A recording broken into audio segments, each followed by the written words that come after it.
یہ ارشاد خدا کا ہے، اور خدا کا ارشاد ایک مرتبہ جو آ گیا ہے قول محمد قول خدا، فرمان نہ بدلا جائے گا،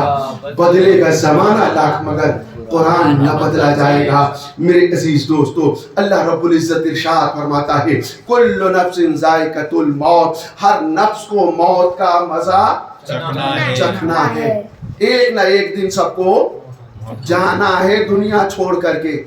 موت آنی ہی آنی ہے میرے عزیز دوستو۔ اس لیے سب سے چالاک وہ ہے، سب سے مدبر وہ ہے، سب سے ہوشیار وہ ہے جو کہ یعنی کہ مرنے سے پہلے اپنے لیے وہ جگہ جہاں جانا ہے وہاں کو آباد کر دے۔ میرے عزیز دوستو، ایک بادشاہ یعنی کہ ایک جگہ کا یہ معاملہ تھا کہ ہر یعنی کہ سال ایک نیا بادشاہ چنا جاتا تھا، پرانے بادشاہ کو ہٹا دیا جاتا تھا، نیا بادشاہ چنا جاتا تھا میرے عزیز دوستو۔ اور بادشاہ چننے کا ایک نرالا طریقہ انداز تھا، ان کا انداز یہ تھا کہ جو سب سے پہلے یعنی کہ اس شہر کے دروازے میں داخل ہوگا صبح صبح کو اسی کو بادشاہت کا تاج پہنا دیا جاتا تھا۔ ایک مانگنے والا فقیر سب سے پہلے جب اس دروازے میں داخل ہوا تو جیسے ہی وہ داخل ہوا دیکھتے ہی اس کے ماتھے پر بادشاہت کا تاج رکھ دیا گیا۔ لوس نے کہا میں تو مانگنے والا ہوں، میرے ماتھے پر بادشاہت کا تاج؟ کہا ہاں، یہی بادشاہت کا تاج کا طریقہ اور انداز ہے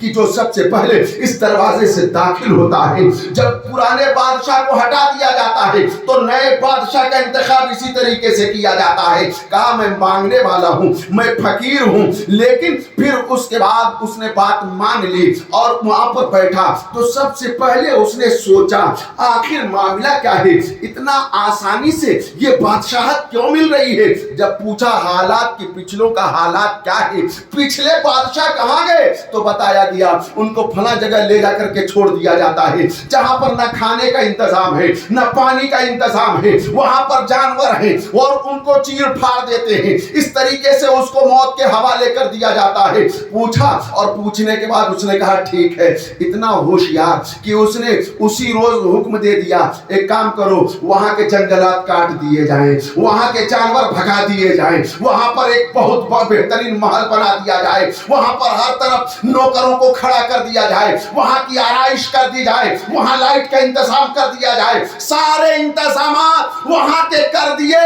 سال پورا ہوتے ہوتے جبکہ بادشاہ کو ہٹایا جا رہا تھا تو اب وہ یعنی کہ جانے کے لیے کہہ رہا تھا، لوگ کہہ رہے تھے اب آپ نہیں جائیں گے۔ کہا کیوں؟ کہا اس لیے کہ وہاں جو گئے ارے ان کو پتہ نہیں تھا اس لیے وہ ختم ہو گئے، آپ نے وہاں ایسا انتظام کر دیا ہے کہ اب وہاں جانے کی ضرورت نہیں ہے، آپ کو وہ سارا یعنی ساری چیزیں یہی ملنے والی ہیں۔ یہی تو معاملہ ہے۔ مومن مرتا نہیں ہے، مومن